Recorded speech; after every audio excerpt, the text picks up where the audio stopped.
एक बार की बात है, धनपति कुबेर ने भगवान शिव और माता पार्वती को भोज पर बुलाया, लेकिन भगवान शिव ने कहा कि मैं कैलाश छोड़कर कहीं नहीं जाता हूँ और पार्वती जी ने कहा कि मैं अपने स्वामी को छोड़कर कहीं नहीं जा सकती। तब उन्होंने कहा कि आप हमारे स्थान पर गणेश को ले जाओ, वैसे भी उन्हें मिठाई और भोज बहुत पसंद आते हैं।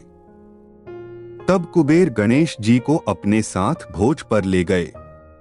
वहां उन्होंने मन भर कर मिठाई और मोदक खाए। वापस आते समय कुबेर ने उन्हें मिठाई का थाल देकर विदा किया।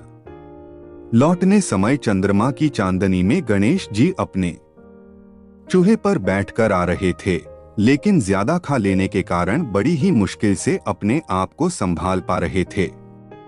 उसी समय अचानक चूहे का पैर किसी पत्थर से लगकर डगमगाने लगा। इससे गणेशी जी चूहे के ऊपर से गिर गए और पेट ज्यादा भरा होने के कारण अपने आप को संभाल नहीं सके और मिठाइयां भी यहाँ वहां गिर गईं। यह सब चंद्रदेव ऊपर से देख रहे थे। उन्होंने जैसे ही गणेश जी को गिरता देखा तो अपनी हंसी रोक नहीं पाए और उनका मजाक उड़ाते हुए बोले कि जब खुद को संभाल नहीं सकते तो इतना खाते क्यों हो। चंद्रमा की बात सुनकर गणेश जी को गुस्सा आ गया। उन्होंने सोचा कि घमंड में चूर होकर चंद्रमा मुझे उठाने के लिए किसी प्रकार की सहायता नहीं कर रहा है और ऊपर से मेरा मजाक उड़ा रहा है। इसलिए गणेश जी ने चंद्रमा को श्राप दिया कि जो भी गणेश चतुर्थी के दिन तुमको देखेगा सामने चोर कहलाएगा। श्राप की बात सुनकर चंद्रमा घबरा गए और सोचने लगे कि फिर तो मुझे कोई भी नहीं देखेगा। उन्होंने शीघ्र ही गणेश जी से माफी मांगी।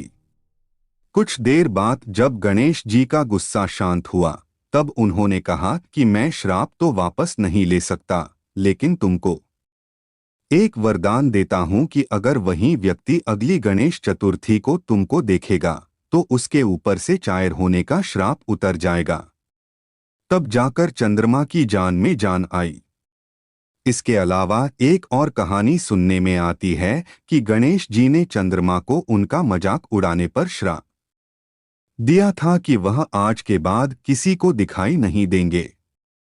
चंद्रमा के माफी मांगने पर उन्होंने कहा कि मैं श्राप वापस तो नहीं ले सकता, लेकिन एक वरदान देता हूं कि तुम माह में एक दिन किसी को भी दिखाई नहीं दोगे और माह में एक दिन पूर्ण रूप से आसमान पर दिखाई दोगे।